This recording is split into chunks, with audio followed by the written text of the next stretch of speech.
I'm glad that you're here. There are some parallels to Joanna's work that she was presenting before. There are also a lot of differences, and I think this conference is also about finding out what similar strategies we're using and what differences we're using. And I hope that later on, I don't know if anybody from the Occupy discussion is there from yesterday evening, because, you're there. Okay, great. Because then I would like later on to talk about that also regarding our project, Hate Radio. So I'll concentrate on our last project, which is called Hate Radio. We did a performance before, that was our first work. Veronica was talking about it.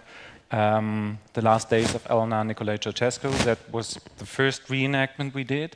We did it in Bucharest with Romanian actors, and it was just simply the repetition of the trial against the Ceausescus. So that revolution was taking just 4 days. I mean, there's been a longer story before that, but the dictator was then making a speech to 200,000 people. He was flown out by his party and by the military, and then there was a trial against him and he was killed. So that was the beginning of the Romanian democracy. And we just restaged that trial against the Ceausescus and made it in Romania. We didn't add anything to it. So it was like a real reenactment, because there's also a videotape of that trial, and that made a lot of discussions. So for us, the question was, what is, I hope that's working.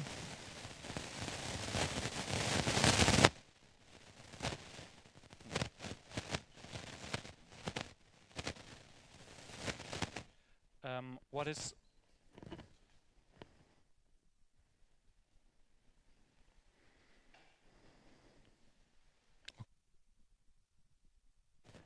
It's not, yeah. So what is the next step? What would be the next situation? Because we're looking for historical situations that are, that you can restage, that are in a very Aristotelian way, have a unity of place, action and time, but that represent something that's a traumatic event in a historical situation. Okay.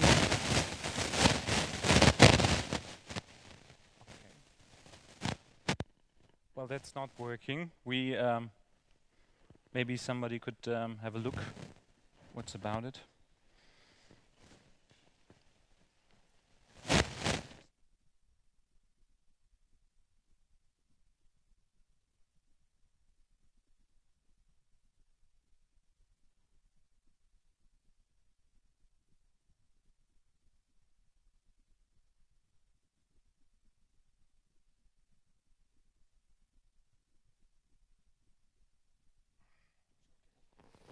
But I need the pictures as well.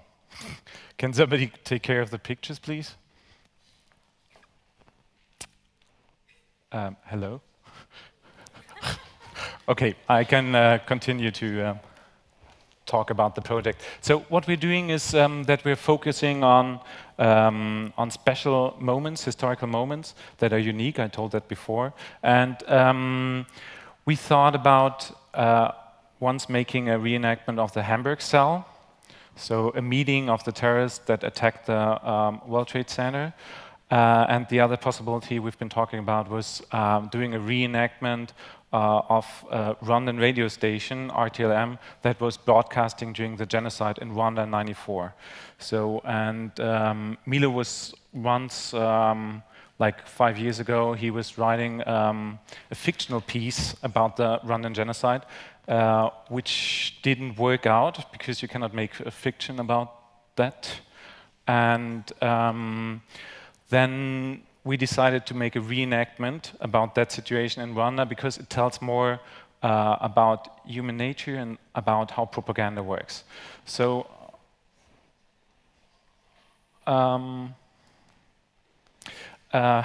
okay, I would like to talk. Yes, we're there. Okay, thanks. Okay, there we are. That's our logo from the International Institute of Political Murder. And then the first question is, I would like to differentiate between truth and reality. And what I'm talking about now is reality. And later on, we'll talk about probably what is truth, because like truth is not so easy to talk about, and reality also. Can art talk about reality? That's the question. Like, it's not a new one. It's like from Diderot's time. And the next question is, can the real be denoted? So what art is trying not only to function in form, but we are also here discussing about art as a tool for something. And the tool that we decided art should be is art should talk about reality. Art should, and that's of course a lot of work. Here you see an artwork. I hope you can see it pretty clear. That's from Andy Warhol. It's Car Crash. That's also a picture of reality, of something that really happened, but it's repeated. So, and by this repetition, there's a big gap between what really happened and what is now an artwork. So this connection between the art and reality is completely put aside. So what we try to do is get into a situation and describe this real situation as the people experienced it. And this is like, art is nothing that is positive only. Art can be, as every tool, art can be also destructive. If you make propaganda or art as a propaganda, you can also destroy human relationships. So, well, that's what's coming out of the art of RTLM, because I would also say that RTLM, that radio station, was a tool for producing reality. So, what our strategy is, that we are exploring a special historical situation. In Rwanda, I hope that you all know about the problem of the racist problem between Hutu and Tutsi. So if you look at Hutu and Tutsi, you cannot see a difference. Like it's with the Jews in Germany in the 30s, you couldn't really say who's Jew and who's German. And so it was in the passports, so that you could differentiate between the two. I would rather say it's social classes. So, and we've been looking for, in that genocide that started in '94, we've been looking for the actual key figures who were important for that radio station and who established the propaganda of that radio station. And this is one figure. He was the founder of that radio station, Ferdinand Nahimana. He's in prison now in Mali. We just had contact with him via post. And this is one of the technicians that worked for the radio station. We met him in a prison, and we we talked to him. So, and this was our assistant. So we tried to make different interviews with different people that have involved in the Rwandan genocide. So just to collect information and get a broad picture of how it happened. It was not about, it was also about getting the ideological background of that genocide. And in order to do that, that's a little bit a crappy picture, we also had to work together with a political official, so that's the general attorney, because you cannot just come into a country and make a project about such a sensitive field. And therefore we had to also cooperate with the officials in Rwanda. And we made an interview with her, that's Valerie Bemeriki. She was one of the moderators of RTLM. She's now also in prison. And what's special about that radio station, RTLM, that it's like a youth radio station. So it was identifying itself with the Black Power movement, because they said that Hutu power is like the majority, it's 80% of the people. It's the Tutsi that are like 15 to 20% of the population, that they are the enemies. They are working together with the white people, and it's the majority of the Hutu people that needs to overthrow the regime of the Tutsi people. So, and she was making that propaganda, and the moderators of that radio station in Rwanda were in '94 like really stars. So everybody knew them, everybody listened to them. They had a completely different way of making radio. The normal radio station in Rwanda is a very boring official one. And this radio station was, they were smoking pot in there. They've been playing Western music. They had a direct language, so they were using words that the people were not used to, like poor or whatever, like using shit. So they were talking directly to the people. And everybody liked them because they've been funny guys. And at the same time, they were making this enemy picture of the Tutsi, who's really like the Jew for the German in the 30s. So it's the Tutsi are threatening us. We don't recognize them because they're amongst us and they look pretty much the same. So we have to identify them and then destroy them in order to save our people. So it's also like a class fight for the people, for the Hutu power. And yeah, what we're doing by doing this, we are exposing the illicit position. So it is, our idea is not like exposing the positive way of art, but exposing that what's bad. So by showing propaganda work, we try to make the people understand how this propaganda works and what art can do. So we, by speaking with that moderator, with Valerie Bemeriki, it was not our aim to make a judgment for her. What she was doing was obviously wrong. She was inciting hate to people. But we tried to get that atmosphere from that radio station. So we asked about the everyday life in the studio. So how were people communicating with each other? What did they talk when the songs were on and so on. She made a drawing of the ground floor for us from the radio station because there are not a lot of documents. There are a lot of sound documents, but not pictures of the radio station. And so we made a tableau, so we reconstructed really the radio station. And this is one model of the radio station, RTLM, which was made by our set designer, Anton Lukas. And yeah, so in the performance then, okay, so to make that project clear, I've been doing a research in Rwanda for about 1.5 years. We've been going there 4 times, talking to different people, talking to politicians. And in the beginning, we didn't want to perform it there because we thought it might be too traumatic for the people to remember that radio station. But we got an invitation by the director of the Memorial Center, so he offered us to come there and perform it there, which also took a lot of preparation to get all the team to Rwanda and perform it there. And for the audience, it was also necessary that we made a preparation, so that we talked about the role of the radio station, that we said how it works and so on. And I'll show you now a video from that. It's unfortunately in German, so I'll make it rather short.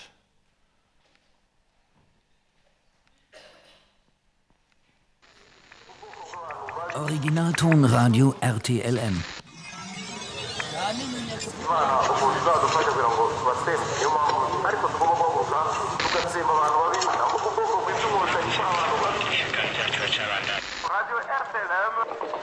Der heißeste Mix aus Hassparolen und Pop.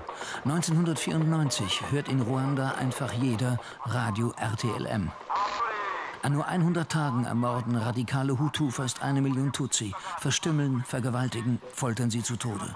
RTLM liefert den Soundtrack dazu, heizt den Mördern ein und macht das Töten zu einer hippen Sache. Selbst verfolgte Tutsi schalten ein.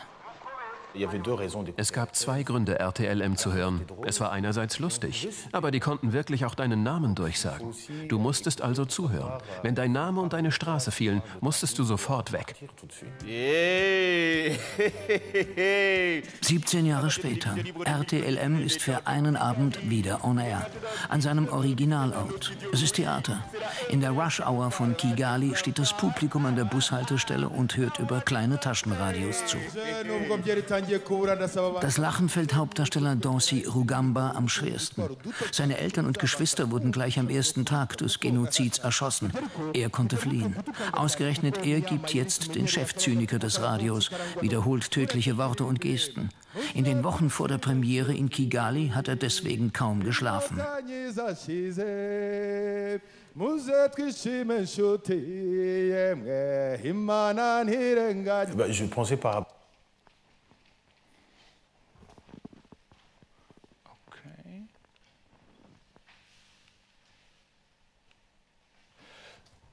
So,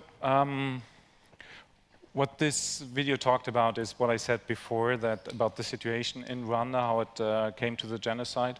And we performed the radio station in the original set of the radio station.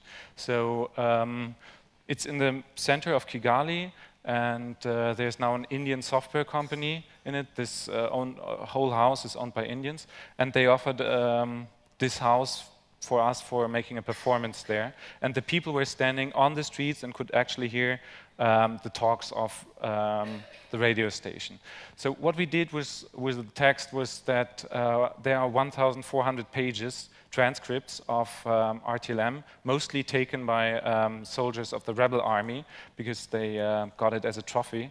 And we made a short condensation out of that. So this 1,400 pages, which is also a part of that 1 year that the radio station was on, was condensed to 1 hour, 1 hour pure hate speech, but also with some entertaining parts of it. And we've been broadcasting that in Rwanda. And of course, for the people, it was the urge to talk about it then afterwards, because normally it is just the side of the victims that is told and not about the radio station. And what was surprising for the people, that it was a funny radio station, that you liked the moderators, that you liked the way they've been talking about. So for Europe, we we rebuilt that set, so it is like a copy of the original set. We got Rwandan actors. So they got in pretty late for that performance. They have Rwandan background. They are trained in Belgium as actors. And for them, it was a very new experience to talk about their history in that way. But it was for us important to have a collaboration, so not taking them and putting them in there, but discussing about the project, going with them to Rwanda, joining their families, and so it is a real cooperation between Rwanda and Germany and Switzerland. So yeah, he's actually from a Hutu background, and he was adopted, and his brother was a genocidaire. So 2 of his brothers, and one of them is in prison, and one brother of his was a genocidaire, was there in the memorial center and was taking part. Well, he was seeing the performance. We didn't have a discussion with him afterwards because it is a very hard situation. So that's another actor who grew up in Bujumbura, in Burundi, and who joined then the rebel army and took over with the rebel army Rwanda, the country, and then he decided to study, after being a soldier, he decided to study acting in Belgium. And then this, that's a very interesting character in that radio station. It was a Belgian guy, Georges Rougiou, not the actor there, but the character that he's playing. And he was working in Belgium with disabled children. He got a Hutu girlfriend who was in Hutu extremist circles, And she took him to Rwanda. He tried to work for the Red Cross, he wasn't accepted, and then by chance he got into that radio station and he completely identified himself with the radio station. So he was thinking and believing that what the Hutu power and what the people, the genocidaires were doing was right because it was necessary. He was comparing it to the French Revolution. He was saying it's the social revolution, what's happening here. So, and he was the intellectual guy, the French intellectual guy for that radio station. He was casted for that role. And what Valérie Bemeriki, the moderator, said that in the radio station it was a very intense atmosphere. So the people were enjoying what they were doing. They had a task. They were doing it in an altruistic way because they were not speaking for themselves. They were speaking for the Hutu people. And for that Hutu people, it was necessary to do the dirty job of killing the Tutsi in order to save them. Yeah, and that's another actress who flew with her family to Belgium, and her mother denied to speak Kinyarwanda, the local language, with her. And through that project, she says herself, she discovered her history. So, okay, this is also the point that what we're doing is not really teaching about history, but that we're putting a traumatic event for a society on the stage. It is not easy to see that because you somehow identify yourself with the people and with the situation, and so it makes up a gap in yourself, and you have to somehow fill that gap with reflection on what's happening. Okay, so I finish here and I open for questions.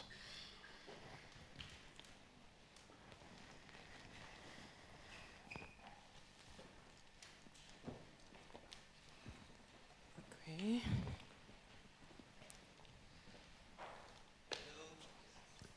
Is it working? Oh, yeah, okay.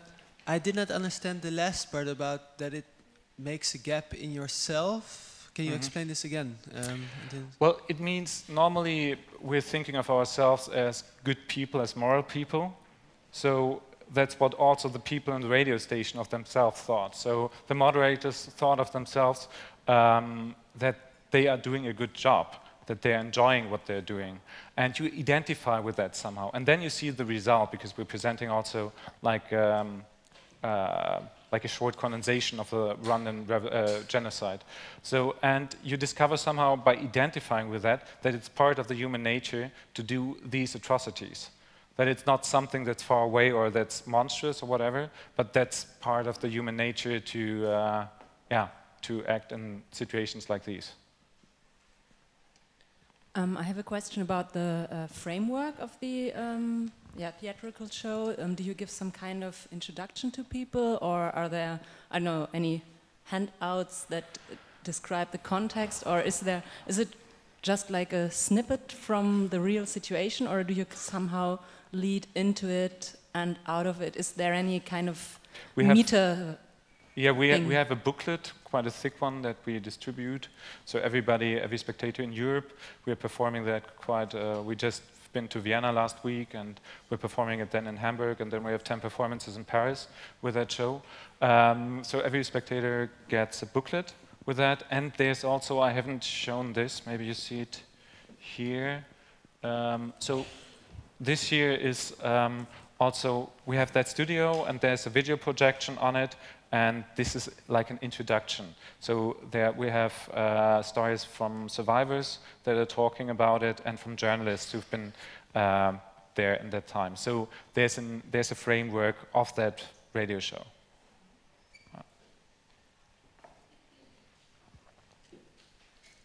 Other questions? I would like to know what is the next project you're on, or what the next investigation would be. The next thing we're doing is, but this is like here, we're doing a conference about power and dissent in Weimar, which will take place in October. But that's just a preparation for a project that we're doing in March in Russia. which will be a new trial against artists. So there have been several trials against artists, not only Pussy Riot, but also in the 2003, 2004. There have been several trials against artists.